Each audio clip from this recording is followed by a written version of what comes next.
Welcome back to the Adventure Athletes podcast, guys. Today we've got a very special guest. He was my first weightlifting coach and probably one of the best weightlifting coaches in the UK, Tom Jolly. Welcome. Hello, and thank you for a very kind intro there. Thank you very much. No worries.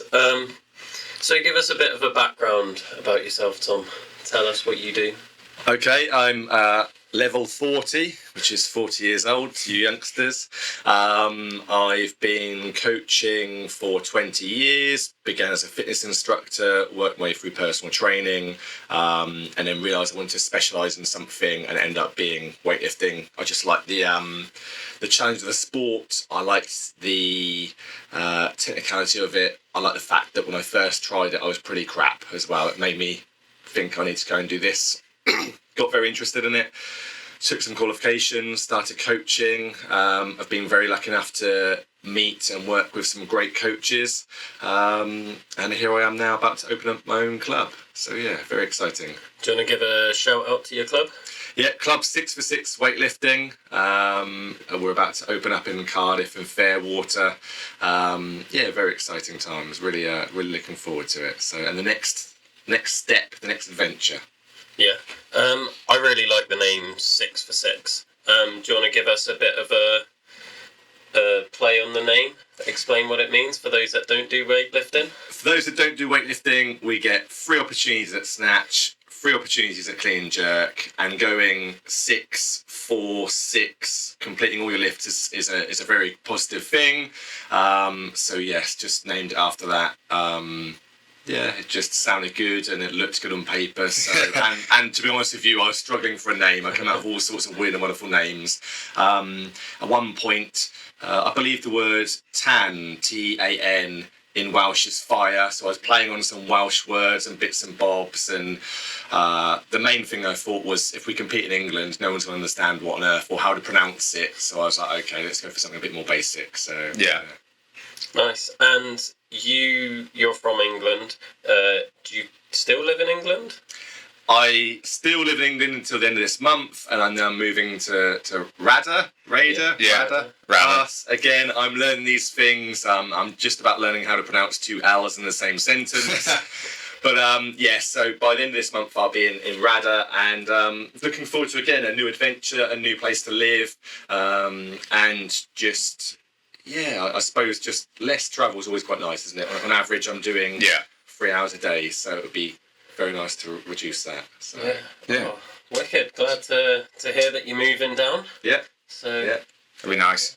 And I'll definitely come visit your gym. Oh, that's great. Yeah, love to. I'll tell you guys. I mean, there's no rock climbing there, but we can find something weird and wonderful for you guys to do. Oh, I love the barbell, so yeah. Good. Yeah. So something that I've been watching from the outside since you stopped coaching me was you've definitely gone down the more youth route with your coaching, like the elite youth route. Can you just talk to us about how you got into that and where you see that going in the future? Yeah, it started with a young chap who's doing very well called Llewellyn. I hope that pronunciation is good. Yeah. I called him Lou for a long period of time, and his parents just used to look at me. Started with him. He was a very promising young athlete, and back in the day I worked for Gloucester Rugby part-time, working with kids. Some of it was rugby coaching, some of it was developing like key skills, communication, yada yada. And I used to be petrified really of working with kids because I used to think that they're all naughty and running around like... Have you ever seen Kindergarten Cop where they all run around like madness for Arnie? I used to think kids were always like that, and meeting Llewellyn and working with some of the other kids, I realised that actually they don't quite reason the same way as an adult, but also, you know, you can have fun with them, they can learn, and they can, you know, just find ways of engaging. Llewellyn was very, very good. He's very mature for his age. If it weren't for the fact that he's 14, I'd say he'd type of person to go for a beer with every time. But this maybe just go for a squash or something with him. But I started working with him, and since then I think it's just attracted more athletes, because I think parents see you working with a young athlete. I've just started working, or just about to start working with a girl called Marley, who again is 14 years old. Her parents see me coaching young athletes, and I think again my purpose with young athletes is I call them athletes, they're not weightlifters. Do multi-sports. So Llewellyn is very good at rugby, enjoys jumping on a mountain bike, will chop wood, will help his dad do some labouring, everything. Should have him on the podcast. yeah, definitely. He'd be great. He'd be great. Very much with youngsters, encourage them to do everything.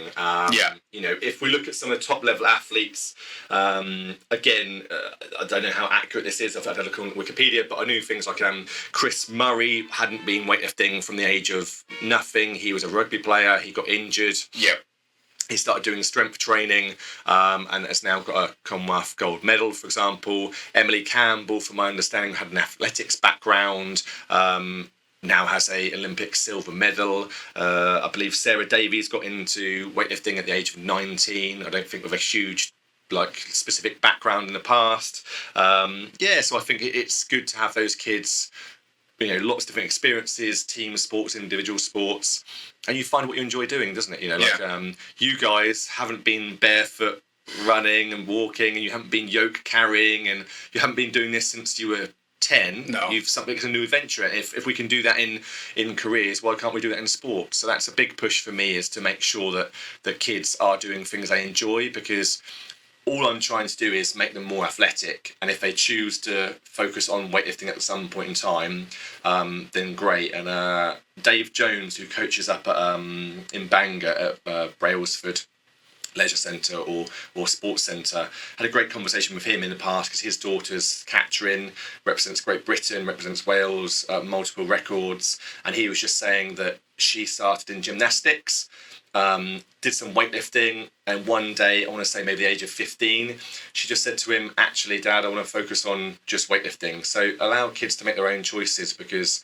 it's part of growing up, isn't it? And and he's a great person to speak to, because he's gone through that a lot. He's coached a lot of athletes. We talk about the importance of single leg training, single arm training, anything that gets the body moving a bit different and breaks up the monotony, I suppose, of snatch, clean, jerk, squats. Yeah. Really. So yeah.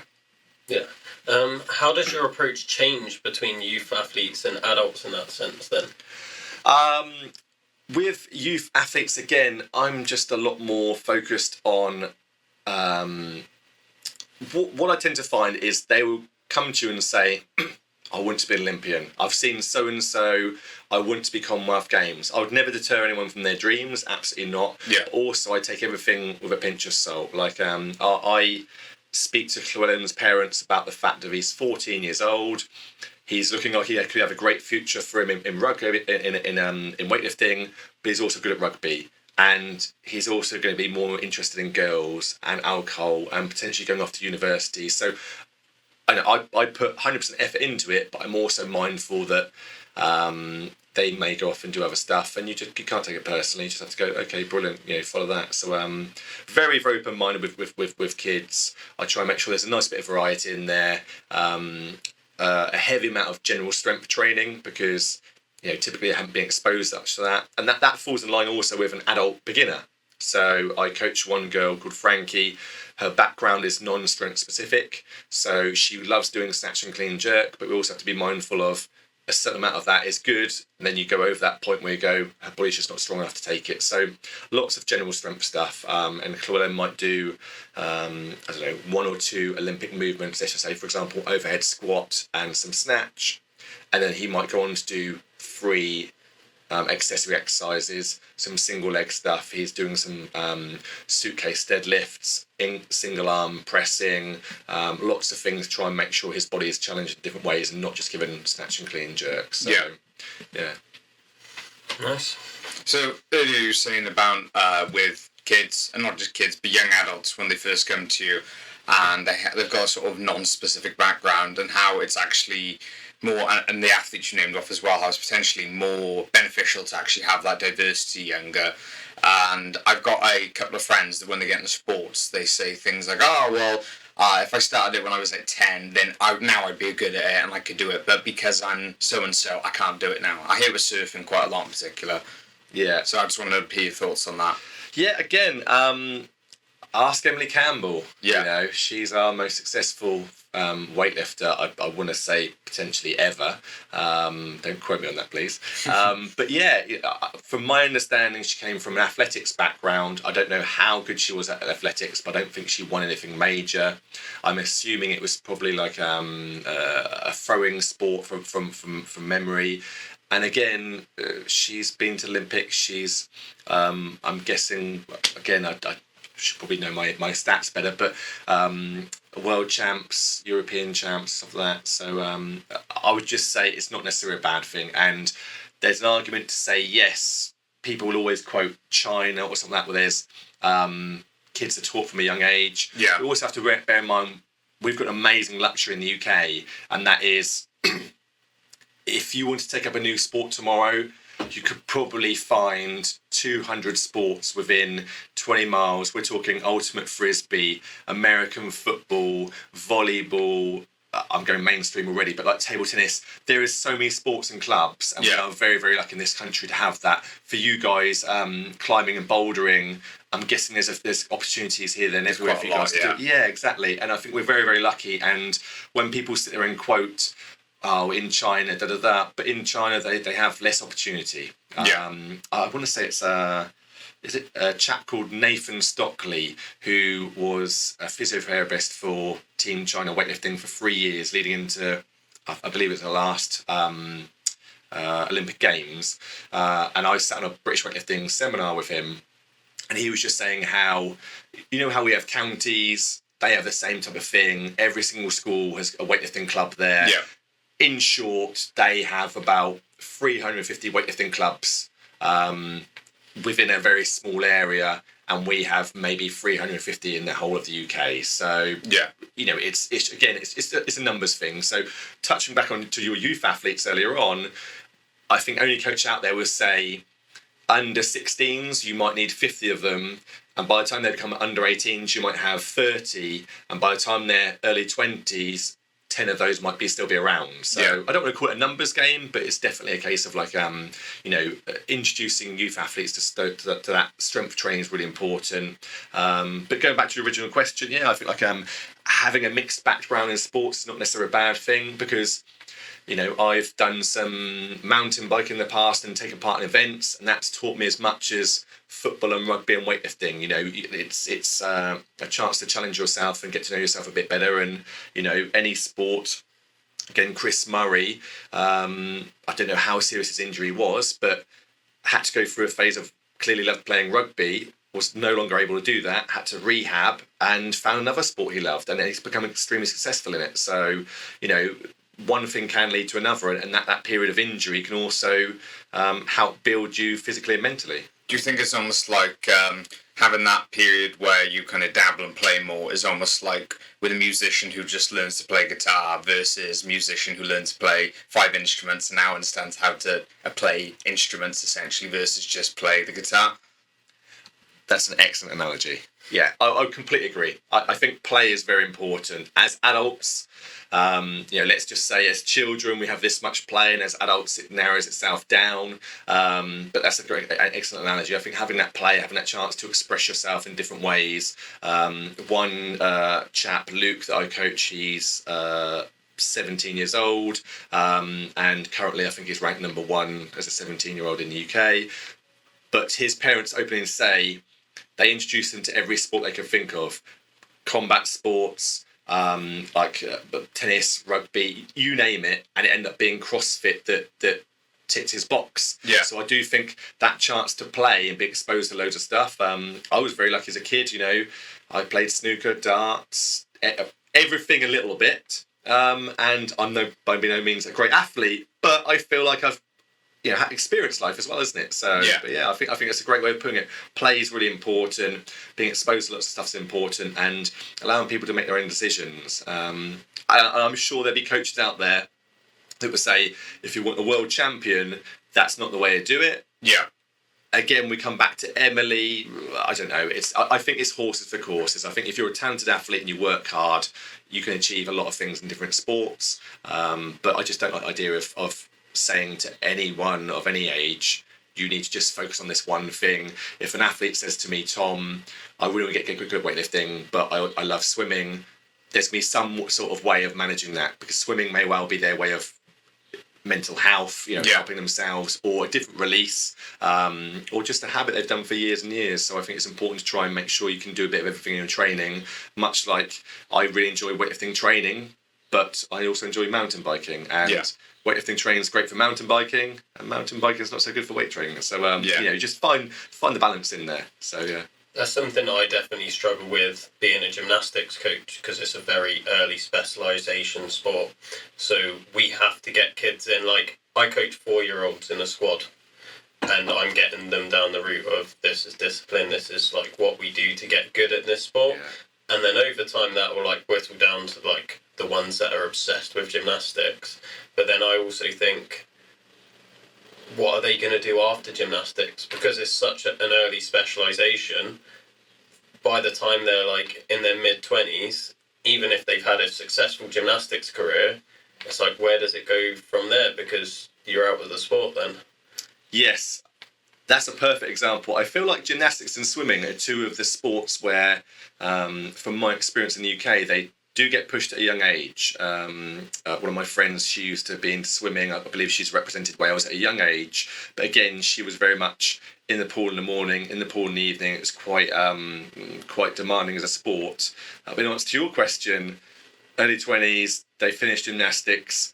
CrossFit and weightlifting are great avenues for them. Again, don't quote me on this, but I'm pretty sure Freya Morrow and Zoe Smith, who've both represented Great Britain, I'm pretty sure their background is gymnastics. I think it's if I could be born again now, I'd definitely be thinking gymnastics would be one of the sports I'd take part in to help me. But yeah, it can be, I don't know, it comes back down to parents, comes back down to opportunities. If the only thing near your house is a gymnastics centre, and all of your friends do it, you're going to do it. Where I grew up in my area, football was extremely popular. Had I have grown up in Gloucestershire or Wales, I'm guessing the balance between football and rugby might have been a bit more rugby, for example. Yeah. So that environment makes a huge difference, doesn't it? And the people who are around you influencing you. My dad played football, was a goalkeeper. Guess what? I played football, played in goal. It's just, it's... We definitely have a rugby audience around here. Like, everyone at school has played rugby. 100%, yeah. And it's like, you were on the team, we weren't, that was it. Well, where I grew up, that was very, very different, yeah. Where I grew up, I wouldn't to say it was the less athletic young lads who got put in the rugby team. Yeah, I'd agree on that. Less athletic. I was very lucky. I played football team, rugby team and cricket team. Yeah. But again, I think it was a case of there was probably about 15, 20 lads. Yeah. And we played for all three teams because we're just athletic and we like doing stuff, really. So I think around here it was more like a cultural and social thing first, and then secondary as a sport. Yeah. And again, if your parents played rugby and visit a local rugby club, the chances are you're going to do that. Your friends will be doing that as well. But yeah, I remember when I first moved to Gloucestershire and people were like, did you play rugby? And I was like, a very small amount, but I like football, and everyone was like, oh dear, yeah. and again, moving to Wales, I can't help but feel like, I don't know, I'm maybe a bit harsh, but when I first started speaking to people in Wales and hang around in Wales, it was like, when I said I was a football player, it was almost like people were like, oh, he's not grown into a man yet then. But I feel like at 40, probably my time for playing rugby is over, so yes, but yeah. Nice. So a couple of questions I just want to ask you, because Will's background, obviously with coaching at the moment, is people like in a more specific environment for gymnastics. What I coach is a gym down in Barry, and we're very much that almost like an entry point to gyms for a lot of people. Yeah. So a lot of people we get in, they suffer with their mental health a lot, and they come through the door and they've almost been crying before they come in, and they come in the first session and they might actually be learning to do like a sort of dumbed down version of Olympic lifting on day one. Yeah. So when people come into Olympic weightlifting, because I quite often have a conversation with my family about sports and stuff I try to put my body through, and there's a lot of kind of misconceptions about weightlifting, I feel, like things like poor flexibility, joint health. Is that something you'd just be able to like briefly break down for us? Because I think there was a bit of a misconception when I was younger about weightlifting, and it turned out to be like the polar opposite, everything did. I think the first thing is, if I had £1 for every time I mentioned weightlifting and someone said, "Oh, was that squat, bench, deadlift?" and you go, "No, we're sorry, powerlifters. We're a bit more athletic than that. We do some explosive movements." But so I've heard lots of things over the years. I've had people say to me, "Oh, if you put on too much muscle, you won't be able to move properly." Yeah. And you look at someone like Lasher, who I think he weighs something ridiculous, like 150 kilos, but is an enormous human being, extremely muscular, and moves really well. On the flip side, you've got some of the strong men don't move so well, aren't quite as flexible. So there's lots of stereotypes out there. Yeah. The muscle mass issue is a big one. Stunting growth, you often get that as well. I'm trying to think what other stereotypical ones there are. Obviously, again, I think anytime you mention weightlifting, drugs will come into it as well. Yeah.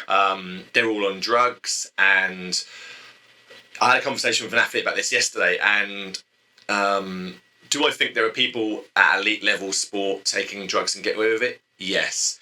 Should that demotivate you? No. I just think ultimately we've all got our own path, and if someone had started weightlifting, if I started weightlifting at 15 years old and been on drugs straight away, there is no guarantee I would have been any good at weightlifting. If anyone accused me of being on drugs for weightlifting, I think that's a compliment at this point. Yeah. I'm like, oh, really? Is that good? Is it? I mean, if they said that about me, I'd assume they mean weed or something random. Yeah. It's not performance enhancing. No. I mean, I take a lot of ibuprofen, but that's about it. But, yeah. Some coffee, that's me. Yeah.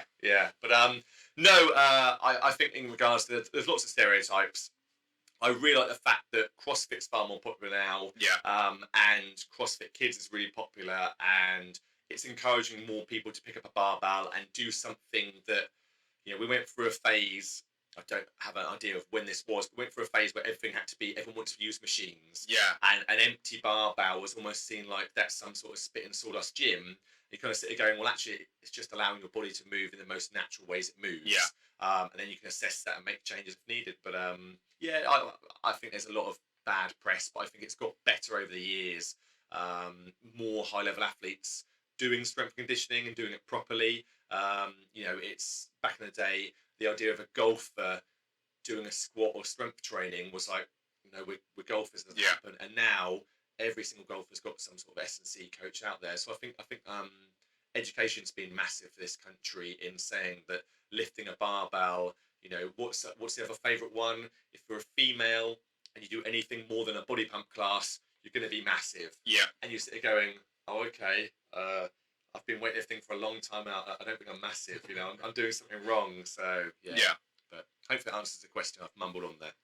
So there's some of the misconceptions. Let's do the other side of the coin then. The positives of doing weightlifting.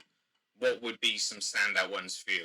Because for me, I found that because I've been strength training for a while before I got coached by a strength conditioning coach who sort of introduced me to it for a bit, and then it was okay, and I didn't really do much with it because it was a long period of just doing drills, which I'm really thankful for, and it really changed the way I viewed sports and very much the cognitive side and the learning process as well. So it opened my eyes up. But when I actually got into it, then I found the most surprising benefit for me actually was I found it was mentally really empowering, being able to learn. Yeah. That's just one for me, but what do you think are like some of the big benefits then of learning to do weightlifting? I would definitely say the technicality of the lifts is quite, you've got heavy weight, technical movements being done at a fast speed. Yeah. So for me, it was very humbling because I didn't have really good strength numbers before I went into weightlifting. I did a 6-week beginner's course twice a week for an hour. And again, I found it really, really challenging physically and mentally, which made me go back and do it. So I suppose the same as any other individual sport, it allows you to be alone with your own thoughts and feelings a bit more. You're not carried by anyone else. You're not necessarily motivated by anyone else. It's down to you to go and do it. So I like the fact that individual sports can draw out some really great things about a person's makeup, can also challenge some of the things that they're not so good at. And that's a great thing. I find that whilst it's an individual sport, and if you don't lift at a club, if you lived at your own in a JD, it's going to be more challenging. But I find if you lift with a club, it's a great team sport. Everyone supports each other, and you know, much like if you guys are both climbing and you both know how hard something might be, and that's a really encouraging thing of weightlifting. We all bitch and moan about it because it's hard. Yeah. You can bitch and moan with someone else who's going through the same thing. I'm tired from last night's session. Oh yeah, let's just keep going. Let's try and get the best quality we can. So that's really good. Other benefits to the sport. Again, from the basics of it, it will make anyone a better athlete. You know, whilst we talked about strength training has become more and more popular, I feel like power-based training, like a power clean, for example, power snatch, isn't quite as popular as it could be, and it's a great tool for athletes to learn as well. So I think that's really important. And I suppose for me as well, it's another chance for competition. It's another chance to see a different world. And you know, I've been to one powerlifting competition, and I thought it was very, very different to how I was expecting. I've been to one big CrossFit competition, again, very, very different.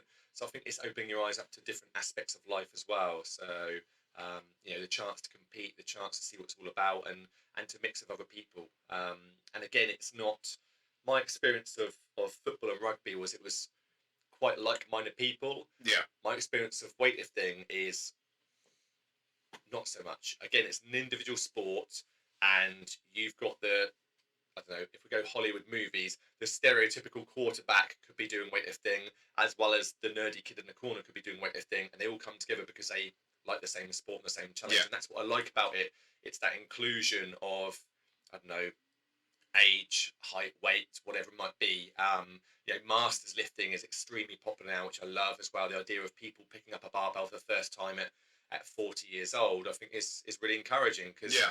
you know, you look at elite sport and they'd be saying, oh, here's Bob Smith, he's 32 years old, he's the oldest person in the league, and you go, oh, that's old then, is it? And as a normal human being, competing at top level, you go, well, actually, it's encouraging to get people in doing it, and doing something different as well. And like CrossFit, like you've done, for people to experience it, and take what they need to. You know, you said you found the drills quite useful. Yeah. It helps you maybe move in a different way.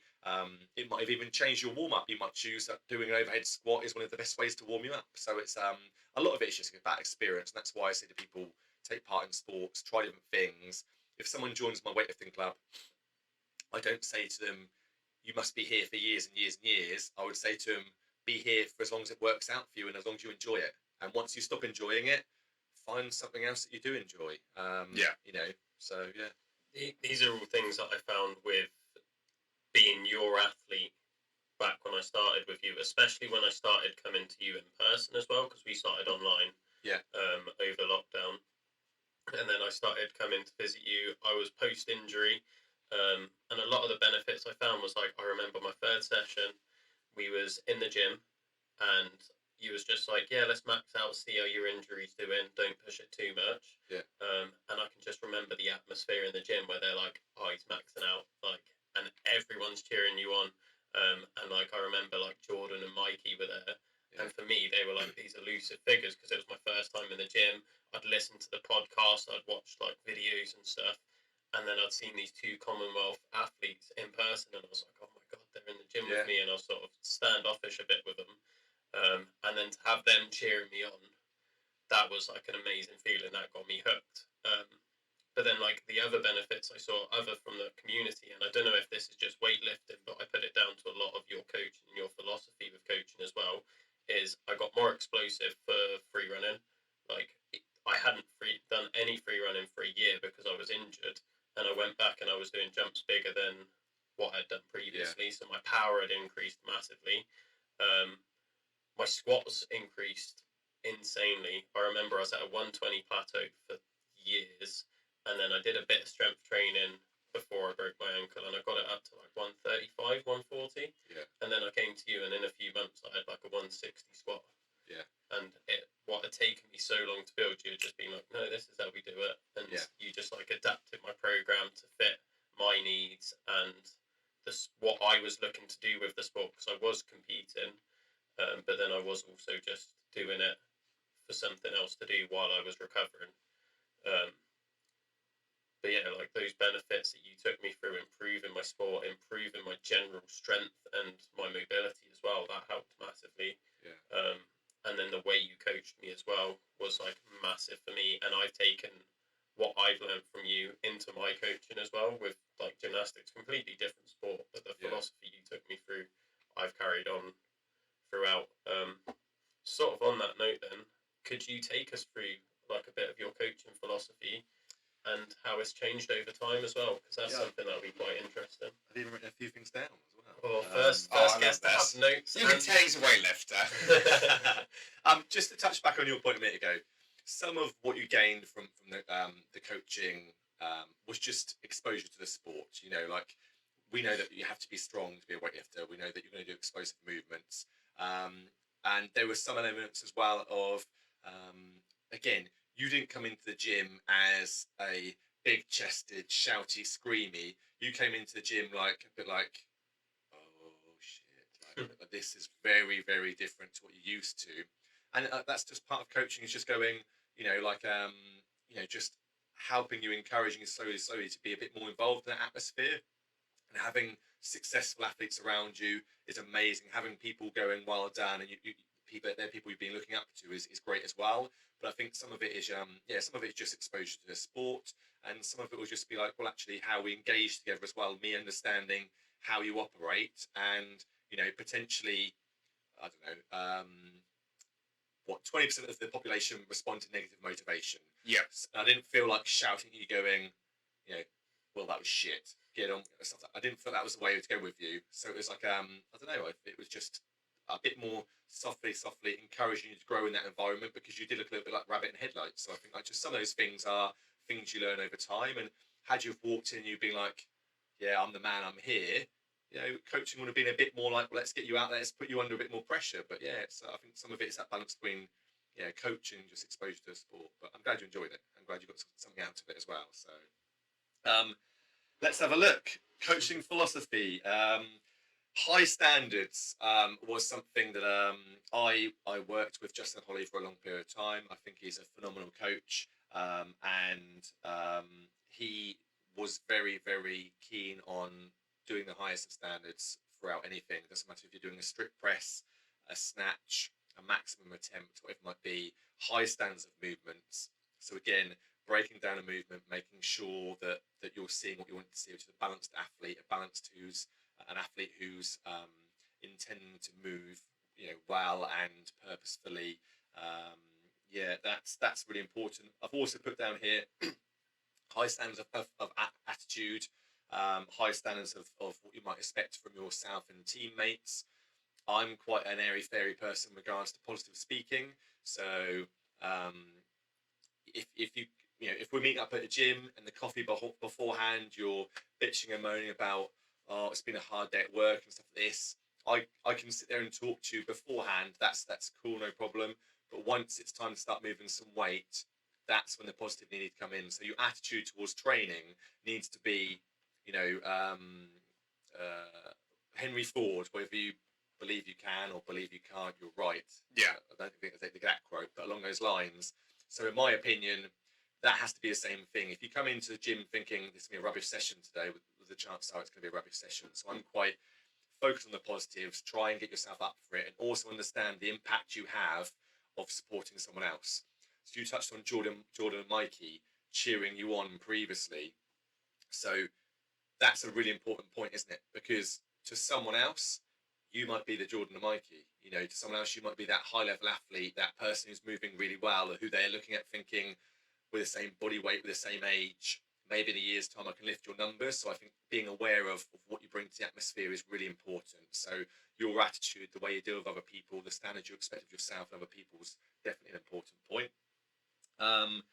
Be accountable is a major one. I think be accountable when you've done well, and be accountable when you haven't done so well. I think we all have that default. I didn't have the perfect night's sleep last night.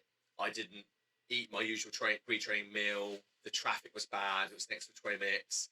Definitely, absolutely, these can all be factors, but I think you have to be accountable for actually effort is the key one, isn't it? It's that I've seen athletes before struggling in a competition and I've literally said to them, like, do you feel as if you're trying your hardest, your absolute hardest right now? Are you putting all your effort in? They've gone, no. I was like, if you're going to change one thing, just try hard. There are some days where the bar feels 20 kilos heavier than it is, and all you can do on those days is just try as hard as you possibly can. You've actually said that to me in a competition before.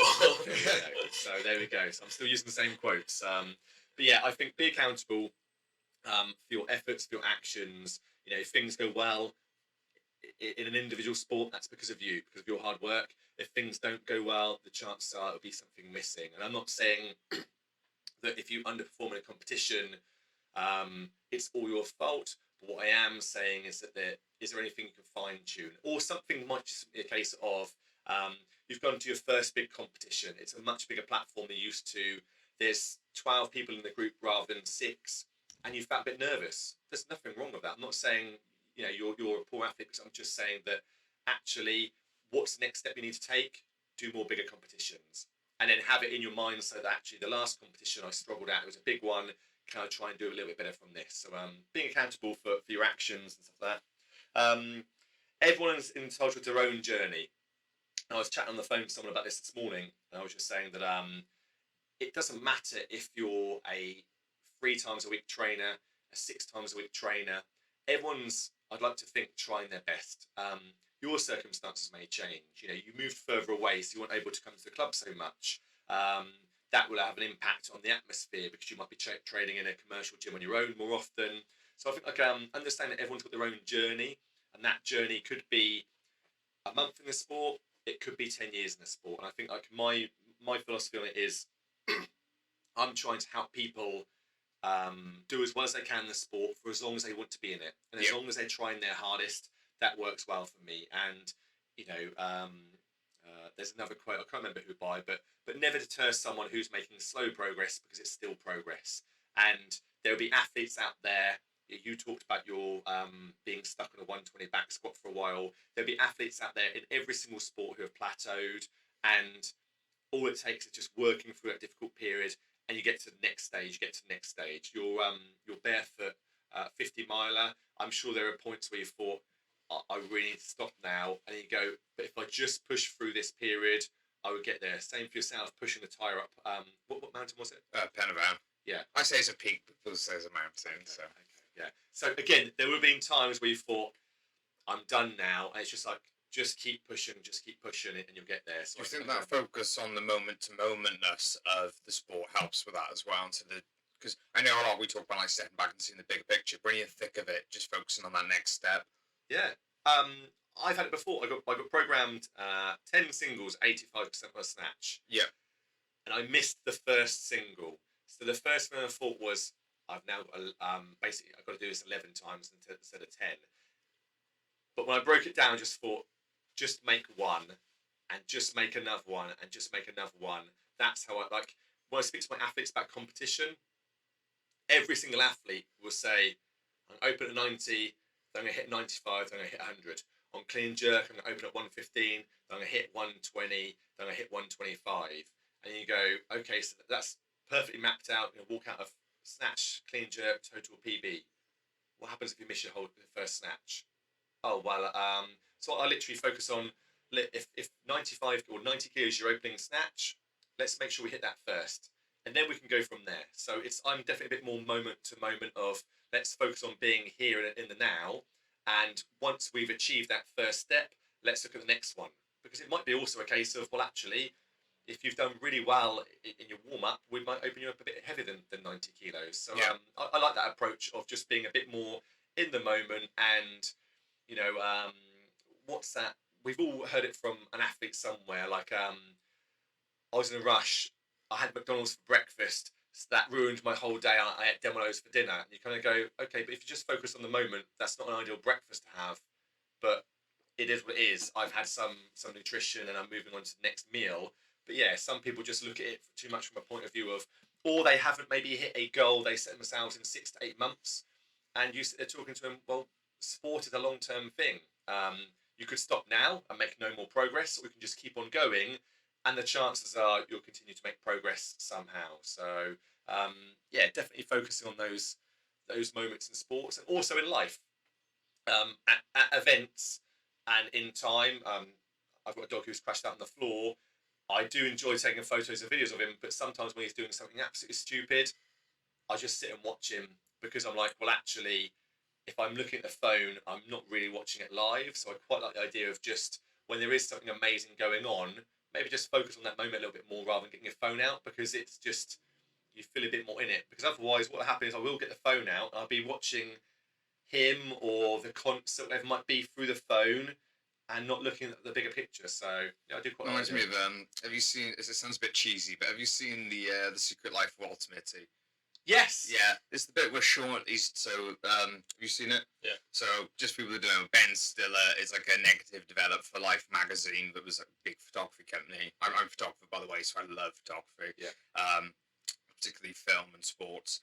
And Ben Stiller spends the whole movie hunting down Sean Penn, who's this legendary photographer. When he finally meets him, like in the Himalayas, because he goes on this big journey himself to start living intentionally, he sat there trying to photograph this elusive ghost cat. And when he finally sees it after waiting for what might be like days or hours, he doesn't take the picture. And he's like, sometimes I like to step away from the camera and just have the moment for me. Yeah. And no one else can have that. And that's just for me. And I don't want the distraction of the camera. Yeah. Reminds me of that. Yeah, most definitely. I feel like, yeah, again, without sounding too airy-fairy, but I think like sometimes just being in the moment and just enjoying that. Johnny Wilkinson, I think he was on the High Performance podcast. They booked me next week, by the way. Thank you. Yeah, he's on the High Performance podcast, and he talks about being in the moment. And that was a really inspiring part for me. I think he was always talking about his next goal, his next goal, his next goal, and sometimes he missed out on celebrating a huge achievement because he was too busy focused on, I've ticked that off, now on to the next thing. I think sometimes it's worth taking a step back and going, you know, I've done really well in that competition. I want to be in the gym on Monday. Sometimes just, you know what, just take a break. Just for a few days, sit there, watch back through the videos, talk to your friends. If you come to the gym, treat it as a bit more of a social. Just enjoy those moments, because otherwise there's no real off season in weightlifting.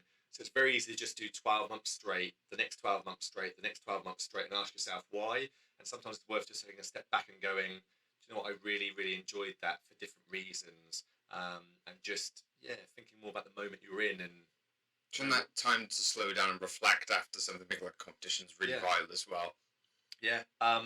We had a lovely moment when Jordan Sakas won the British Championships with his last clean jerk. He had a phenomenal day of lifting. He was fired up. It was great to watch.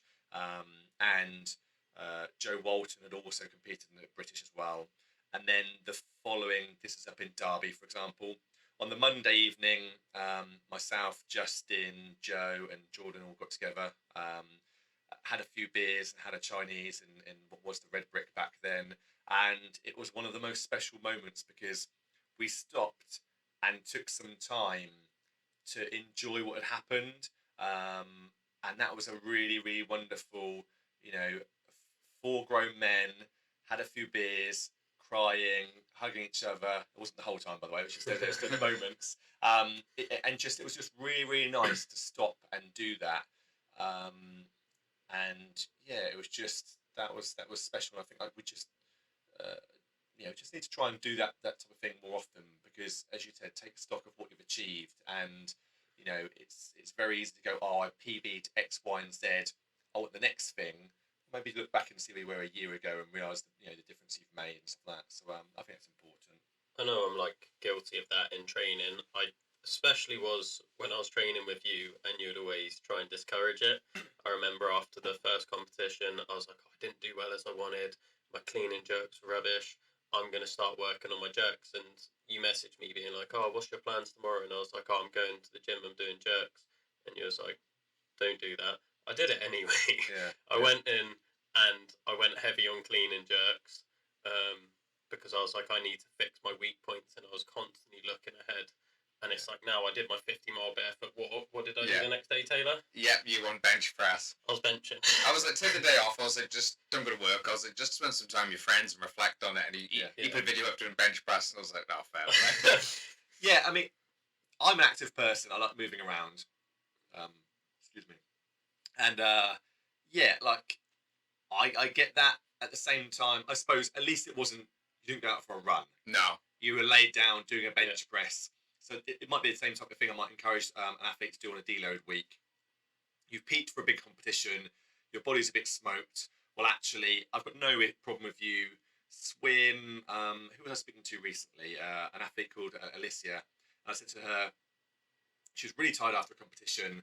I said, "What's your coach told you to do?" She goes, "Oh, I've got snatch balance." And I was like, "Look, spend a week, swim, ride a bike, see a friend, pop into the gym for a quick power hour of doing whatever it might be, but give yourself a bit of a chance to just recover from it really, and just there will always be that next goal. There will always be that next thing to come up, and sometimes just enjoy the moment and just it's I don't know.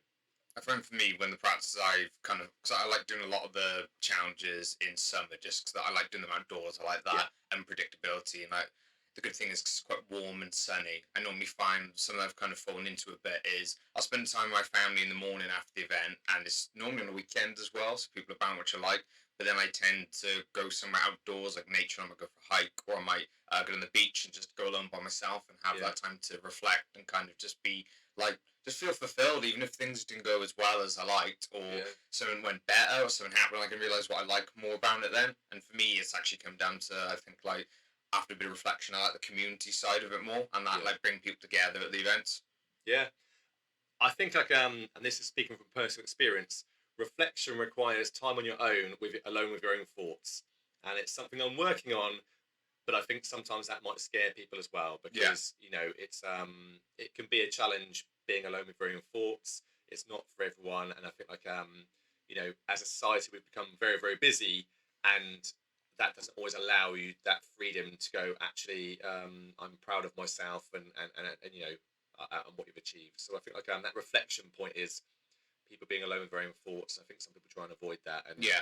So. I know it's quite a lot actually in my in the end of some of my classes, because as I said, we're quite mental health orientated.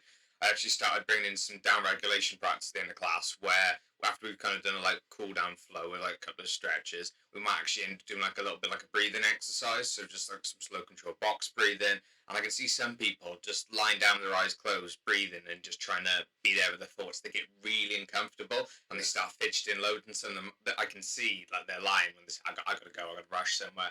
And I know they don't because they normally wouldn't, but it's like there's a real discomfort of having that moment with themselves, and they're very busy in the day, and we try to provide that little bit of like, even if it's just a minute at the end of the class, where you can kind of just slow down before you rush out. But I can see for some people, it's like, 'cause they haven't been there very often, it's a very uncomfortable place to go. Yeah. I completely agree. I think those pockets of time where we are alone, again, the benefit of having a dog is no matter what the weather is, he drags me outside for 90 minutes. I love the fact you put your dog on the podcast. Yeah, he travels around a lot. He sits there good as gold. He's now scratching his ear, so hence the noise. But he's good as gold, and he's a very good companion. And it'll be at the new gym and stuff like that. But I've lost my train of thought now. But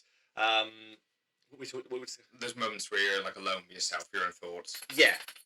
So again, he helps me do that on a daily basis, and I no longer need to go to the barber's for a haircut. But when I used to go, it was great because you've got your apron on, you're sat there, you can't use your phone, you can sit there and think. My friend used to cut my hair in his shop, and literally sometimes I'd go in there and say, "Jay, not really in the mood for conversation today. I'll just sit there and give it some thought." So I think like those moments of silence in this day and age, again, multiple different avenues of social media and contact, they are few and far between, aren't they? So it does make me feel like he's giving me a little tongue massage. There we go. So he likes the salt, does he? I think it's my knee. I got a big graze on it. He's got attracted to it. I noticed that. I actually seen a video recently, someone on Instagram talking about it, and I really started noticing it recently. Was when you go into like a coffee shop. And when I was younger, everyone was just waiting in the queue, and they were in like a bit of a back and forth. Like you might talk to the person behind you, in front of you, just like very general like topics. But it was quite nice. We just go in now and say everyone's phone out, and if they haven't got their phone, they look so on edge and so uncomfortable that they can't just be there in a queue waiting for a cup of coffee or to buy something IKEA. Yeah, I've done it as well. I've done it recently, and I can't remember where I was or what I was doing, but I remember thinking I was waiting for someone, and let's just say, for argument's sake, my phone battery had died, and I felt a bit odd just sat there waiting. Yeah.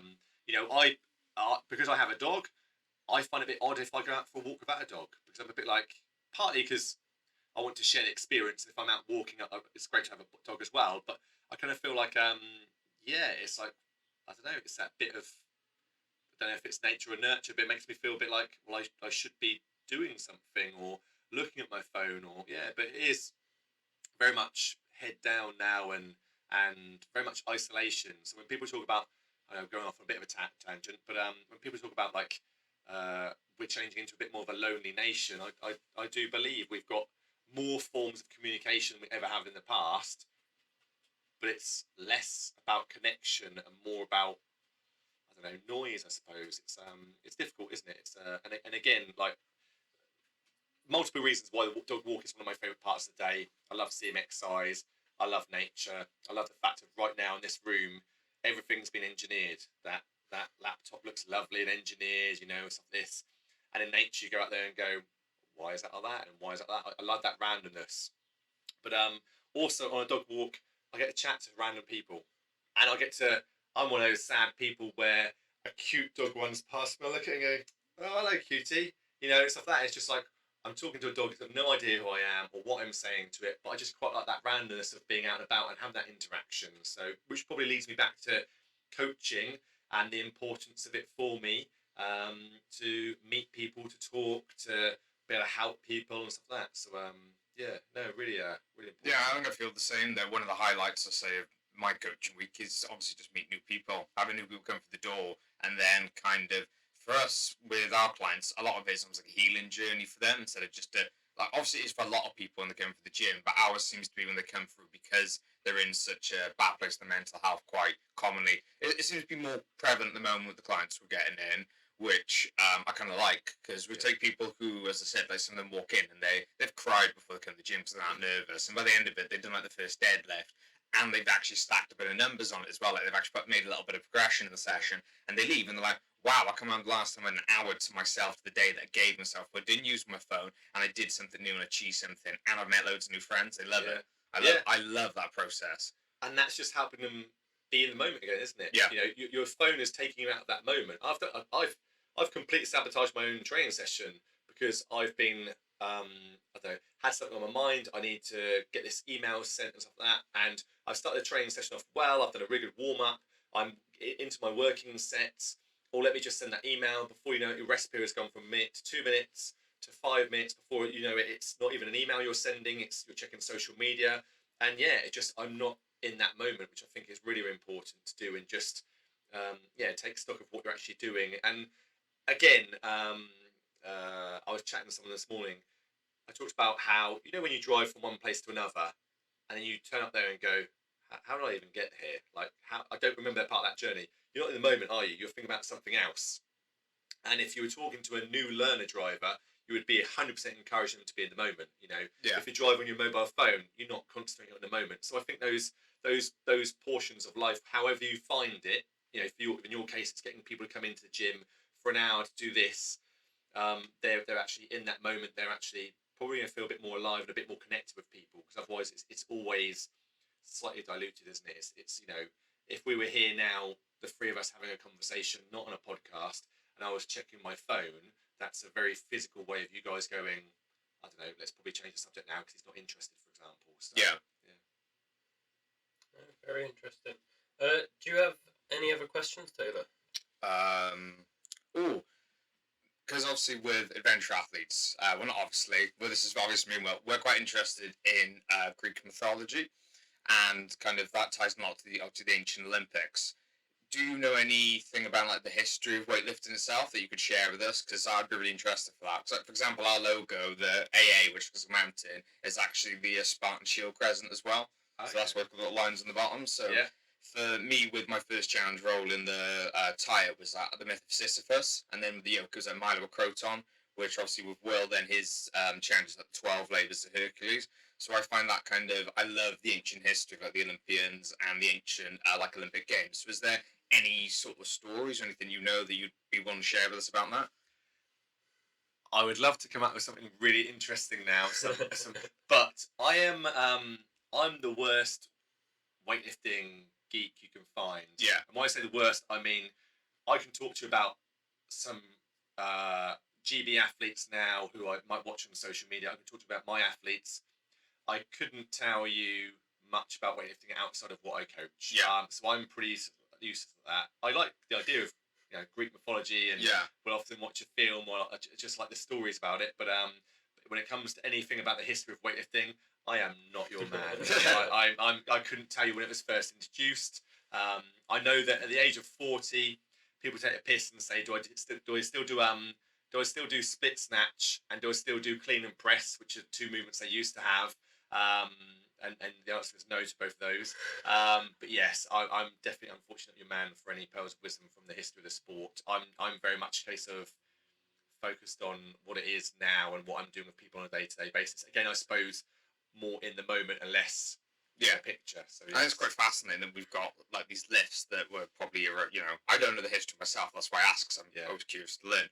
But I imagine back in the day, like these lifts were first kind of someone engineered them and figured out how the body worked to do these things beautifully. Yeah. And they are like an art form when you get them right. Like really switch my perspective, as I said, on strength training in general, like the whole field of it when I got weightlifting. And the fact that we learned something then and it worked so well that it's still around now and we're still refining it today. I love that. And also how it's changed because the early weightlifters must have been dropping steel plates on the floor. But if you look at an old school Lico plate, it's a steel plate with a strip of rubber around the outside to obviously make it slightly less aggressive when dropping. And then you look at how the sports come on then and the plates we use now, very, very different. But I do agree, like, who decided to do split snatch and why did we change it from clean and press to clean and jerk? I definitely think it's interesting how some sports stay around. And again, just the invention of it. Running seems like a very obvious one, doesn't it? Like that's a real, let's do a few different distances. Who's fast there? And then someone said, no, we need to do this lift where you put your arms really wide and it has to go above your head in one movement. You go, oh, okay. Do you think that might come from like a kind of manual labour kind of setting, like something like farming or stonemasonry might have kind of brought that about potentially? Again, that seems like a logical idea. I'm well open for that. You would think that it was somebody strong who's just gone hoot like that, and someone's gone, that's really impressive. You should do a bit more of that. Yeah. But no idea. Like it's I caught that idea. Maybe I'll look into that a bit more. Actually, do you know who'd be good to ask? What's that? Do you know who'd be good to ask? Who's that? Nick Jones. Yeah, yes. Nick Jones. Yeah. He would probably tell me the first Roman. I don't know, whoever it was, the first, very first, but he would know. He would Nick's got a much better understanding of, could probably reel off some champions here and there, and like sometimes people quote to me like, oh, you must know so and so who's the Bulgarian, and I'm like, no. Like, oh, he won the Olympic gold 3 times. I'm like, no, I've got nothing against the history of sport, but I came into a sport 10 years ago, and my focus has been on coaching it. Yeah.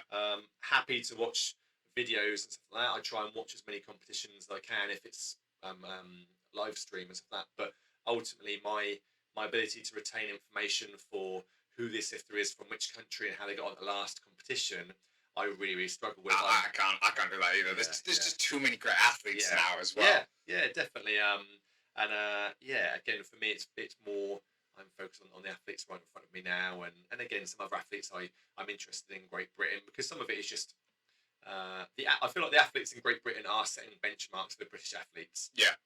I'm not throwing any shade over other countries who may or may not have been banned in the past for drugs, but I think that the best way of us as lower level lifters is to compare ourselves to GB lifters, because I think they're right now the pinnacle for us, because we know that they're clean, and I don't think we need to compare ourselves to other systems. We can definitely learn and grow from them, but I think again, China's a very different system. From everything we hear about Russia, for example, it is win at all costs, and I think it's very different in this country. We have so much more choice. So well, thank you for your time, Tom. No, thank you very much. appreciate you coming down. It's a bit of a way out for you. Yeah, I stayed in. I coached in Cardiff yesterday and stayed overnight at Reese's house. So it wasn't too bad this morning. He had a little bit of a walk around Heath Park, which was very nice. And, Yeah. And might take him to Caerphilly Mountain or Yeah. or Caerphilly Castle. I've just seen is very impressive as well. Very impressive. It's at the end of the road. So. Yeah. Yeah. So yeah, I must admit, like I drove past and I was like, okay, this is worth a day trip, definitely. So There's two castles here, isn't there? Castle Cork and Castle Caerphilly. Cork, yeah. Yeah. Castle, what, sorry? Cork. Castle Cork. That's a really good one. Is that Caerphilly Castle's second biggest in Europe? Caerphilly? Is it? Yeah. Well, Second I'm only definitely. to I said, Windsor. I think that Castle Cork Yeah. isn't far from Rada, is it? No. No.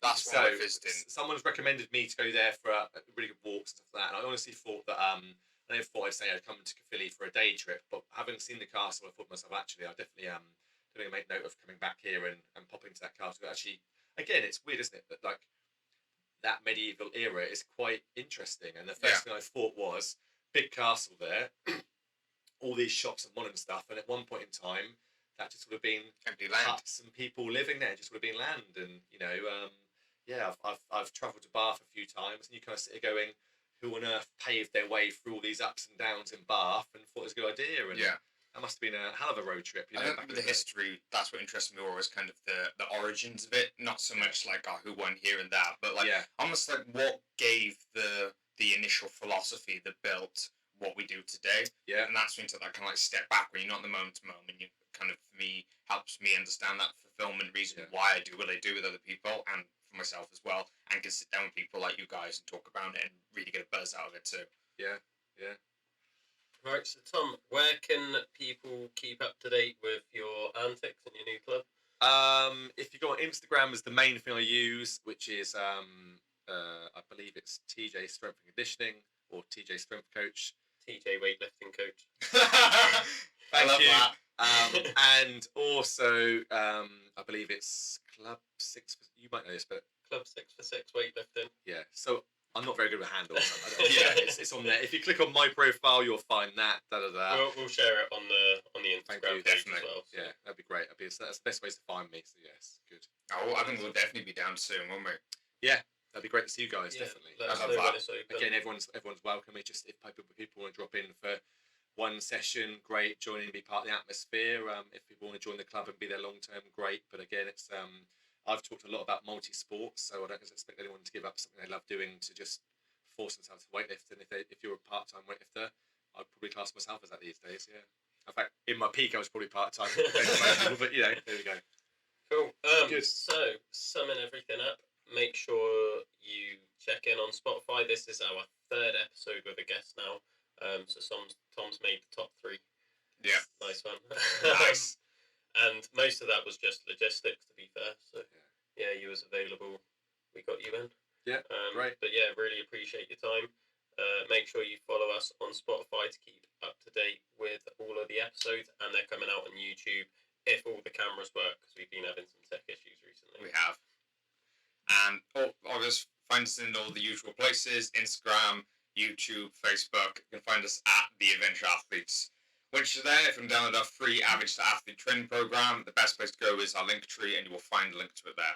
And we'll 100%. Sorry, guys. The only thing we're missing is you haven't asked me if I've got any questions. Have you got any questions? Then yeah. What's the next thing? You've recently done a 50-mile barefoot walk. Yep. You guys met when you were doing the yoke challenge. I was just after doing the yoke. I was kind of the road recovery. Well, Will's got the Welsh 3000. I got the Welsh 3000s in 8 weeks' time. So Trying that's to quickly explain what the Welsh 3000s are. Yeah, that's climbing all of the mountains in Wales that are over 3,000 foot in 24 hours. They're all in like a little cluster around Snowdon.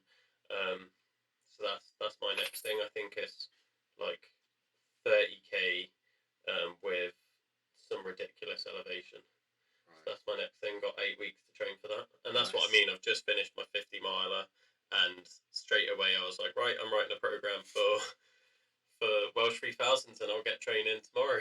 Nice. And then I went down to Taunton last Tuesday and I picked up a rusty old boat anchor, and I'm just trying to figure out what to do with it at the moment. Okay. I'm halfway between do I run a marathon with it, but then I started actually to pick it. I did an interview with a men's mental health service the other day, and in the shoot they wanted me to like pick the anchor up and put it overhead and stuff and put it down. And I ended up doing a lot of weightlifting with the anchor, and I was like, oh, there could be something there with that. I really enjoyed it, but at the moment the idea is I'm going to come with doing some sort of endurance distance carrying it.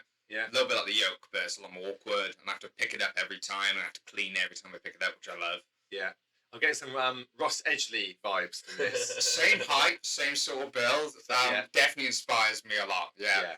No, definitely. It's I mean, great challenges, guys. Great challenges. Good luck with that, and yeah, keep us all posted about it. Be looking forward to it. Thank you. Thanks for coming on. I really enjoyed this conversation today. Thank you very much. Thank you, Tom.